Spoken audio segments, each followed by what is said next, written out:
chainsaw like this, aren't they? Nope. This is not the proper way of starting a chainsaw.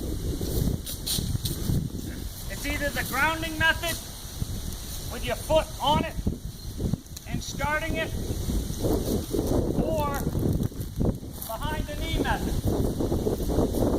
Everybody tells me that they can't start these new saws. They can't start them because they keep letting them out. They don't shoot. It's cracked off. It doesn't need any more fuel. Take it off, choke.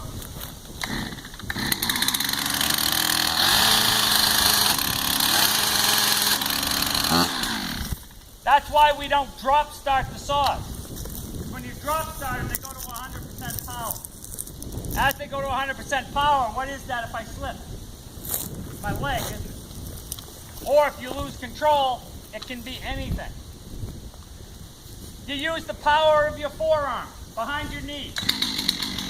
Once you get the thing warmed up, it'll start every time. Unless, of course, you plug it out. Put your power, and then it's good. Okay, now I need to put in a face.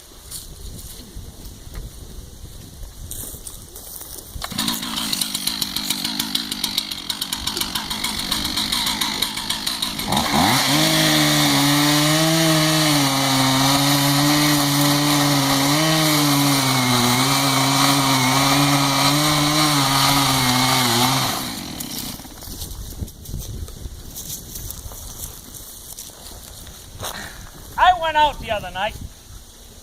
I was sitting there having dinner, enjoying company, and this dude tried to tell me that you guys squirrel hunt. Is that true? You shoot squirrels?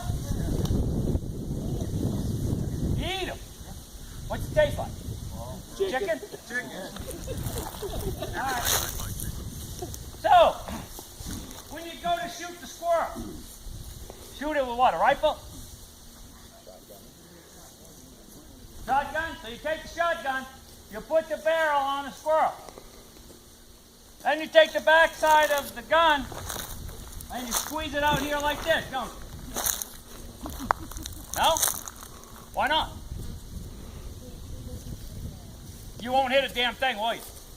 So why are you doing that with chainsaws? If you stand behind that chainsaw, you're doing the same thing of shooting that squirrel like I was doing. All chainsaws have felling sights on them. These are the sights. So therefore, as you make your cut, if I stand here, then I'm shooting a squirrel. Because I really don't know where it's going to go. Whereas now I get behind my machine and I sight in where my tree's going to go, using my sight. Did you look up for widowmakers? Hey, did you look up for widowmakers? Huh? Did you look up for widowmakers? Yeah. Oh, you did? Okay. Yeah, I'm good. All right.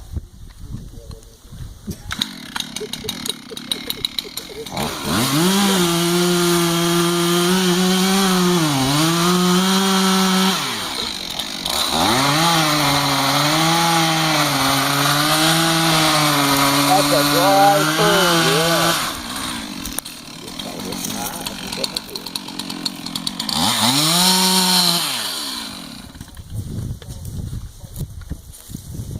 So now I've got in my face. What happened while I was doing the face? Nothing. Alright. If you leave here today with nothing more, I want you to leave with this and remember this. I've always asked why chainsaws kick back. Most of the time I was told don't ask stupid questions. Chainsaws kick back because of the 4 reactive forces of a chainsaw. Push, pull, kick, and attack. If I cut down with the machine, what happens to my machine? It wants to pull out of my hand, does it? If I cut underneath the tree, what's it want to do? wants to push back, so I have to be very careful of my body position. If I use this portion of my tip, it wants to attack the tree. The teeth are going to come around, grab the tooth, and suck it right in. If I use this portion of the tip, it's going to want to kick back. Whenever you get a kickback, it's because these teeth here aren't accepting it. I always ask the Norwegian, why do chainsaws kick back? It's simple. When you get it in this region, you're asking the saw to turn backwards. You cannot get this chain to stop and the engine to turn backwards, so it will kick 4 times faster than the human brain can absorb it. And we need to use the reactive forces of the machine to our defense. What can you tell me about this tree? Oh, the firewood. Is it dead? Yeah, it may have a hollow spot in it. Might have a hollow spot in it. Might be full of water. Water. Water. Men and water. That's what puts out fire. Men and water. All right. But you can't see inside that tree, can you? So if you start cutting that, you could be in a world of hurt real quick, couldn't you? So therefore, I'm not a gambler. I'm going to take and look at what I've got. I'm going to feel it, I'm going to hear it, and I'm going to see it.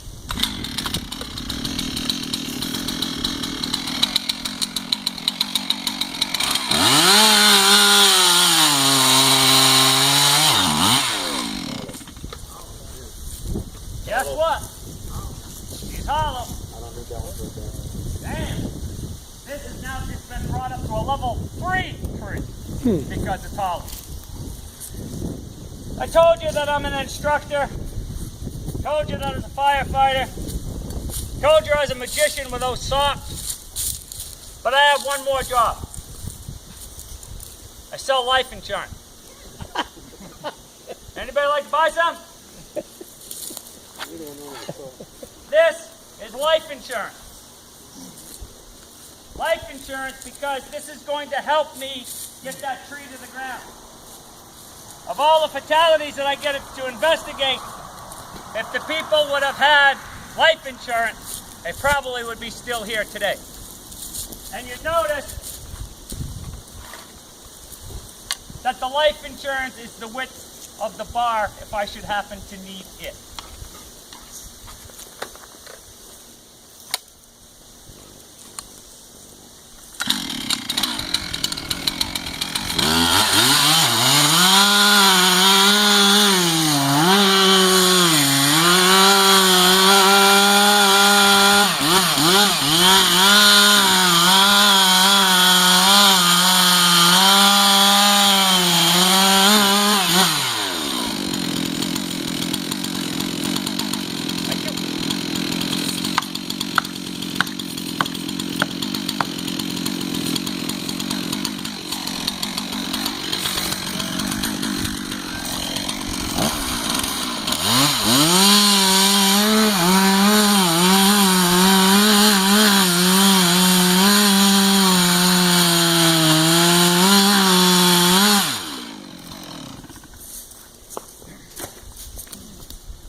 We find most people dead 6 feet within inside their stomach.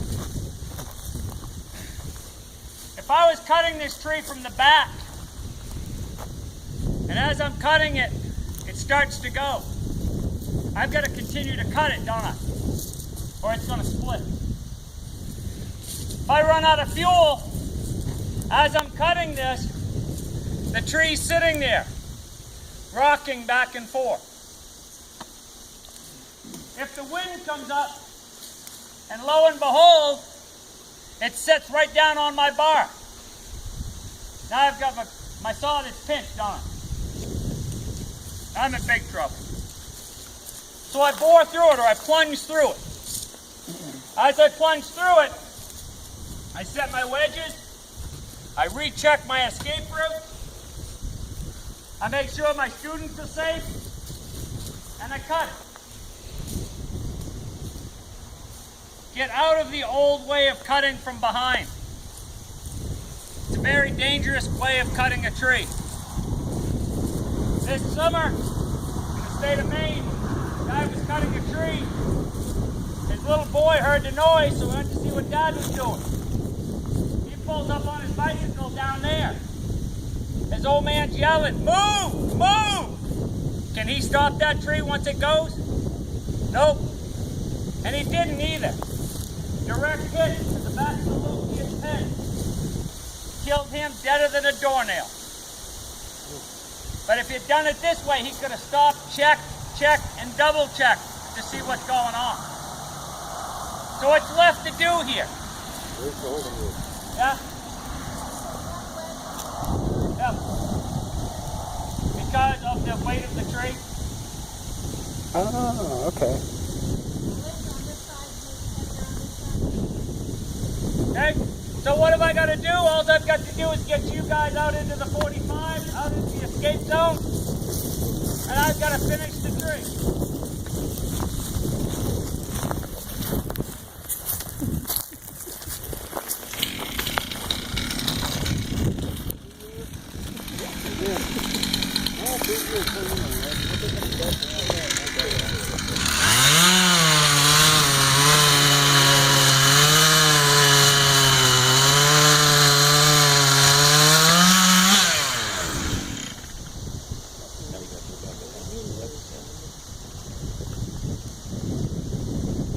What happened?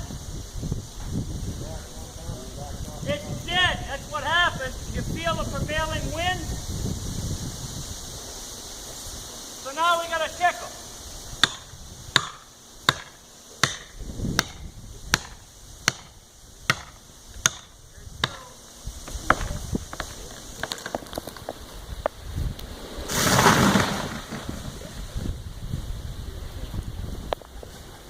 What happened? Where'd you land? Where you wanted it. Was I close? Yeah. Yeah, usually I take $100 bills away from people if anybody wants to come practice after. All right, come on in.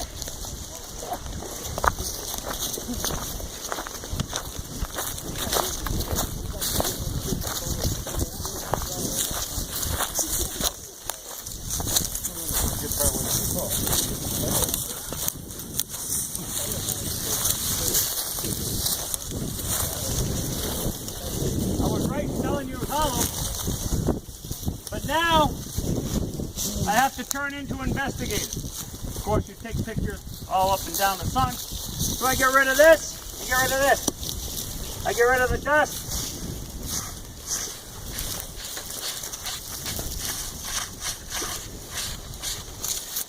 I'm going to look at this and I'm going to tell you that the person started here because they plunged through the tree.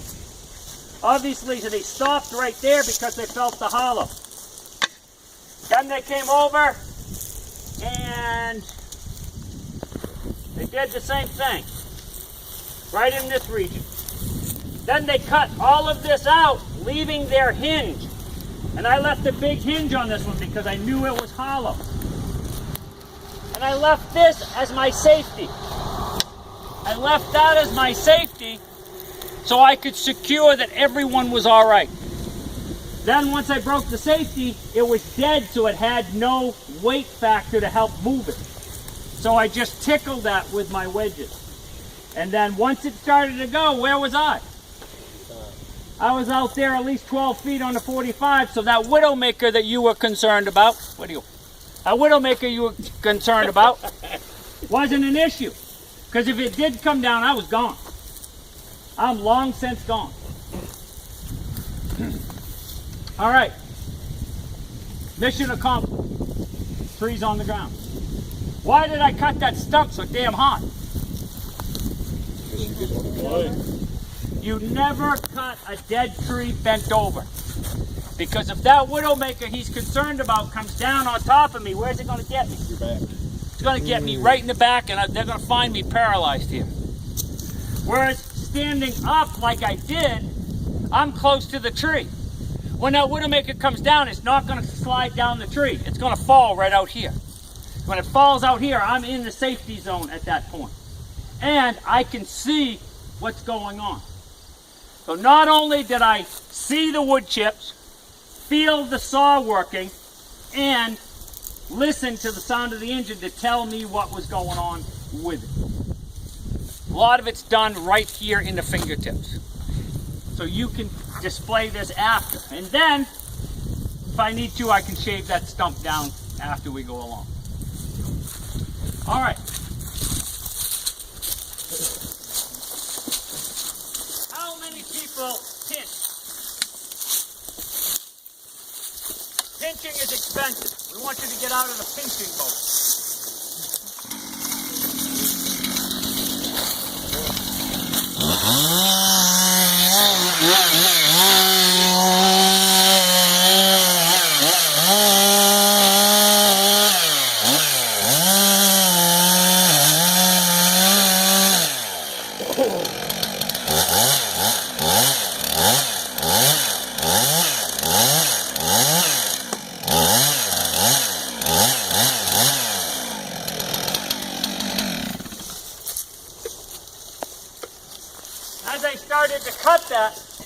As I cut that, I could feel it pinching, so I started to back out with the chain still turning.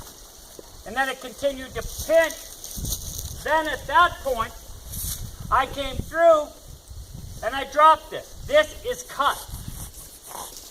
But guess what? We have tension down there that's holding the tree from going to the ground. So, if I go to cut that smaller branch straight through it and it's got tension on it, what's it going to do? It's going to blow up, and when it blows up, it's going to get me right in the, either in the stomach or in the chest. Those smaller trees will get you before these bigger ones will. So therefore, trees don't grow up.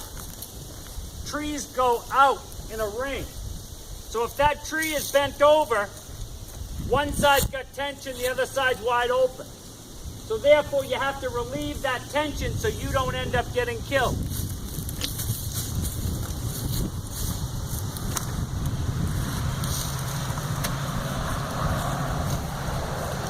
And with that, I'm going to release the tension after I clean this up a little bit.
Did it end up pinching me? Nope. Did it end up throwing in my face? Nope. And it just fell right down.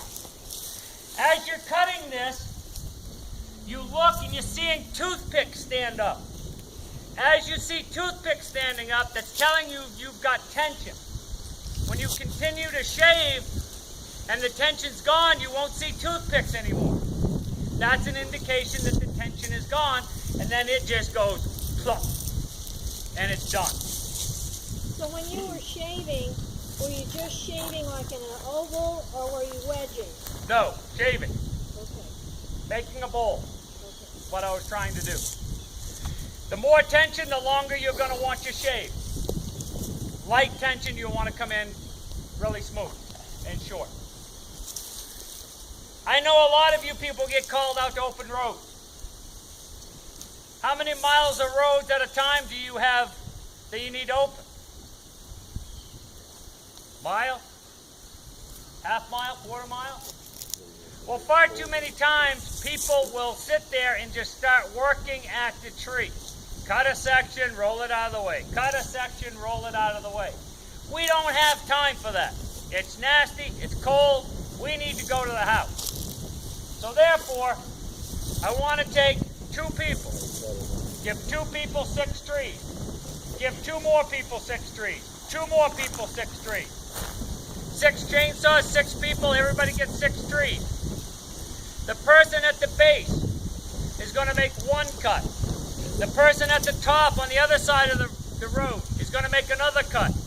You're going to make the 2 cuts, you're going to leave. You're going to cut your 6 trees. By the time you get your trees cut, the other crew's got theirs cut, and the other crew's got theirs cut. And then you leave it. And these are the cuts I'd like you to make. Well, think about making.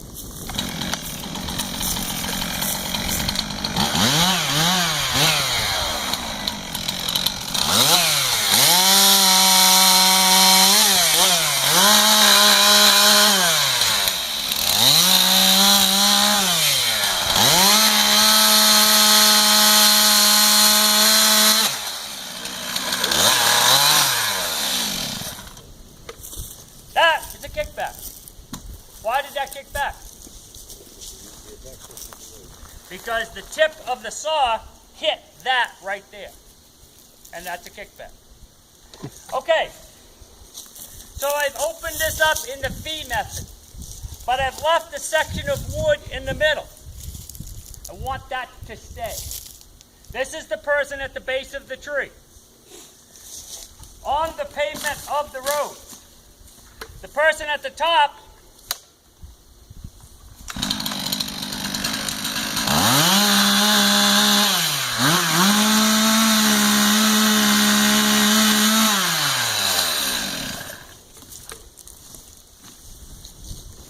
makes that cut. And you leave it. Could I have my axe, please?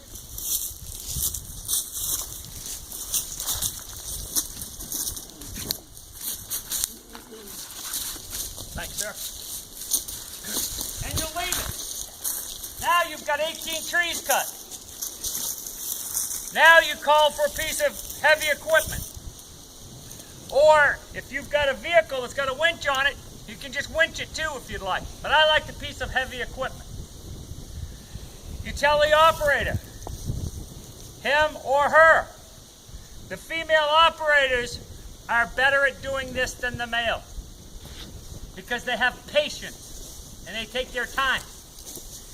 What they do is you tell them, go to the top of the tree on the pavement. Nobody gets off the pavement. And hit the top of the tree easily. As they come up to hit the top of the tree, it breaks.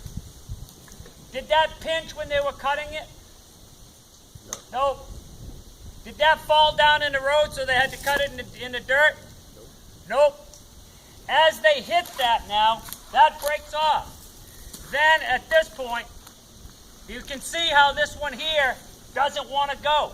If this was a piece of road equipment, then they would be able to force that. Because I'm too old and getting hopefully a little wiser, I'm not going to force that. I'm just going to open that up just a little bit more.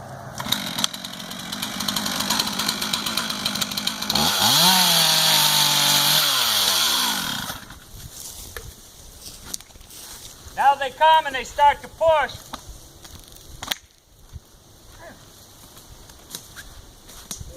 Got more life to it than we think.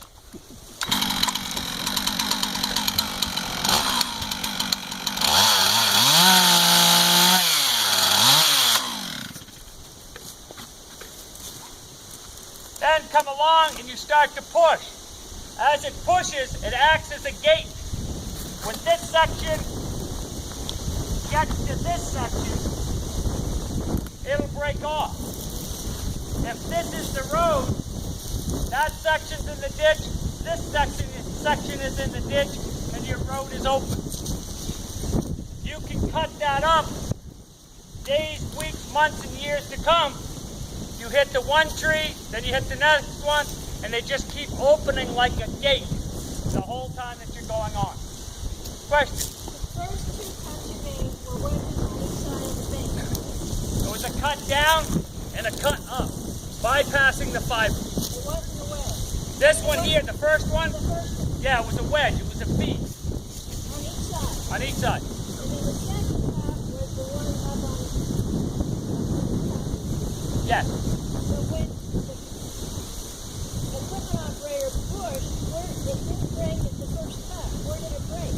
It broke at the top, and then this folded. It didn't fold until you went back to the cut. But because of course, you have to keep a good piece of wood there, because a piece of equipment, if you have it too thin, they'll just break it right off. You don't want it to break off. You want it to fold. But because I could have pushed it to get it over, but I'm not going to hurt myself, so I just cut it a little bit more. So in demonstration, I could get it to fold. Yes. Yep. Exactly. It's just a bigger, and open up your face even more so you can see it. Wider. Yeah. Yep. On the bigger trees, it's just going to take you a lot longer. But instead of making 10 cuts, you're only making 2. So you do the 2, go to the next 2, next 2, next 2, and then she just opens right up as you go along. Any other questions? All right, let's head back.